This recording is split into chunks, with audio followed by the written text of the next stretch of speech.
Untuk beberapa spesies semut, jamur merupakan sumber makanan mereka. Kehidupan mereka bergantung pada jamur ini. Namun, dalam beberapa spesies lain, jamur yang akan merenggut kehidupan mereka. Spesies semut tukang kayu biasa hidup di hutan di area tropis dan sekitarnya. Begitu juga dengan jamur Ophiocordyceps unilateralis. Ketika spora jamur ini menempel pada lapisan eksoskeleton semut, mereka akan membentuk jaringan serabut di lapisan eksoskeleton semut ini. Agar jamur bisa masuk, mereka akan menghasilkan enzim-enzim yang bisa menembus lapisan ini. Tekanan dari jaringan serabut dan enzim-enzim ini akhirnya akan memungkinkan jamur bisa masuk ke dalam tubuh semut. Setelah berhasil masuk, jamur ini akan berkembang dalam bentuk ragi, di mana mereka tidak akan menghasilkan jaringan mycelium atau akar. Jamur ini akan berkembang di rongga tubuh semut. Seluruh serangga mempunyai sistem sirkulasi darah terbuka, di mana darah tidak dialirkan melalui pembuluh darah, melainkan dialirkan ke rongga tubuh yang bisa disebut dengan hemosel. Pada hemosel ini, darah akan tercampur dengan cairan pencernaan, dan dari hemosel, darah ini akan disirkulasikan kembali ke jantung. Dan jamur ini akan berkembang di hemosel ini. Dan karena sistem sirkulasi darah terbuka ini, jamur bisa lebih mudah dan lebih cepat tersebar ke seluruh bagian tubuh semut.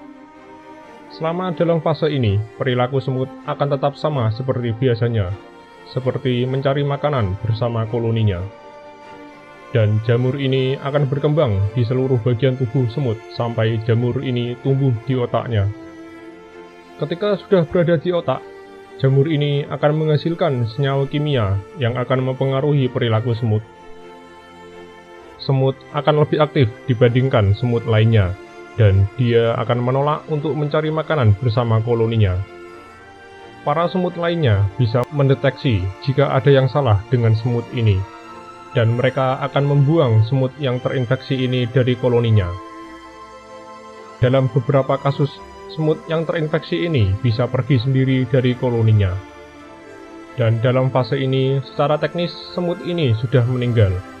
Dia menjadi mayat hidup yang dikendalikan oleh senyawa jamur tersebut. Atas perintah jamur tersebut, semut ini akan mencari tempat tinggi seperti bagian bawah daun. Jamur ini juga akan tumbuh pada jaringan otot rahang yang akan membuat otot rahang semut ini berkontraksi, yang akan membuat rahangnya mencengkram daun ini. Dan setelah dalam keadaan ini, semut sudah meninggal sepenuhnya. Sel-sel jamur sudah memenuhi kepalanya.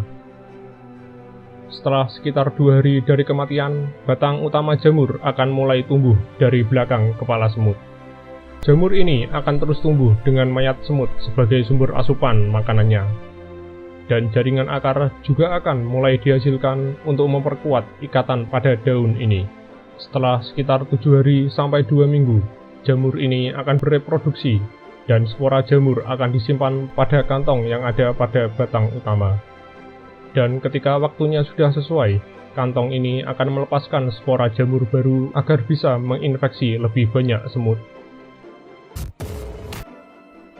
Seperti yang Anda semua sudah tahu, jamur dalam genus Cordyceps juga bisa menginfeksi serangga lainnya, seperti laba-laba, kumbang, kupu-kupu, ngengat atau kaper, dan juga bisa menjangkiti larva dari mereka semua.